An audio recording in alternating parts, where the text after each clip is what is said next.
You have to make sure the company you're talking to about solar knows what they're doing and is not trying to take advantage of you. Because if they take advantage of you, you might be sitting on a brick. Yeah, that's one of the questions I ask too.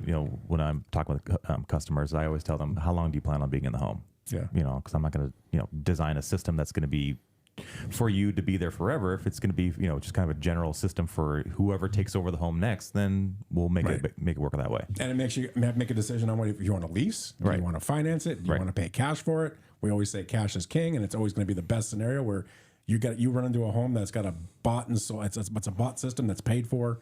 That's even easier for you to sell. Oh, it's huge. Yeah, it's a huge benefit. Right. So I guess I just want to make those points is it all matters. The variables are all there, right? If the system's owned and paid for, that's a value to that home. Yep.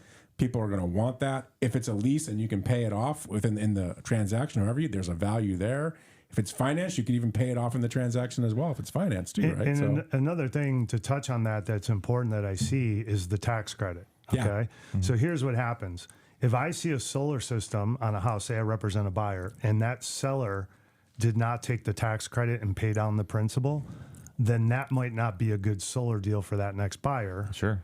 But if they took the tax credit, they applied it to the principal, I would say most times that ends up being a pretty good solar situation, right?